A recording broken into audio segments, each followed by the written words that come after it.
දසුන් නායකත්වයෙන් ඉවත් වෙයිද? ශ්‍රී ලංකාවට අවසාන මහා තරඟයට යන්න තවමත් අවස්ථාව තියෙනවා. තරඟ පරාජයෙන් පසු දසුන්ගෙනුත් ආందోලනාත්මක ප්‍රකාශයක්. චරිත් අසලංක නායකත්වයට පත් වූ දා සිටම බොහෝ අය පවසා සිටියේ T20 නායකත්වයට ගැලපෙන්නේ දසුන් ශානක බවත්. එම නිසා දසුන්හට නායකත්වය ලබා දිය යුතු බවත්ය. දසුන් ශානකාට හදවතේ නායකයා ලෙසද ආමන්ත්‍රණය කරන අතර මෙවර T20 තරඟාවලියේදී නම් ප්‍රේක්ෂකින්ගේ කැමැත්ත වූ දසුන්ට නායකත්වය හිමි වූවා. හැබැයි දසුන්ට අකමැති පුද්ගලයන් නම් පැවසුවේ දසුන් නායකත්වයට නොගැලපෙන බවයි. ඒ කෙසේ වෙතත් දසුන්ගේ නායකත්වය යටතේ පැවති සිම්බාබ්වේ තරගයේද අන්ත අසරණ ලෙස පරාජයට පත් වූ අතර පසුව පාකිස්තාන තරගයේද පරාජයට පත් වූවා.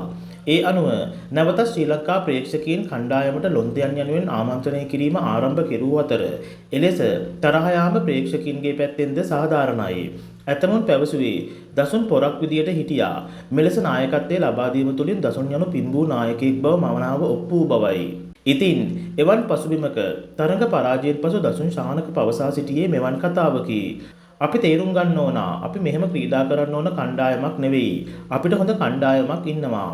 අපි පාකිස්තානයට ආපු දවසේ ඉඳලා විකට් එකේ බැට් කරන්න ඕන රිද්මේ තාම හොයාගෙන නැහැ. අපි ඒ වෙනුවෙන් වැඩ කරනවා. යනුවෙන් ඔහු පවසා තිබුණා. ශ්‍රී ලංකාවට අවසාන මහා තරඟය සඳහා තවමත් අවස්ථාව පවතින අතර ඒ සඳහා ඉදිරි තරඟ දෙකම ජයග්‍රහණය කිරීමට සිදු වෙනවා. ඉතින් බොහෝ අය පවසන්නේ දසුන් ශානකව නායකත්වයෙන් ඉවත් කළ යුතු බවයි. ඉතින් නායකත්වයට තවමත් ගැලපෙන්නේ දසුන් ශානකද නැද්ද? ඔයාලටත් හිතන දේ කමෙන්ට් එකක් දාගෙන යන්න.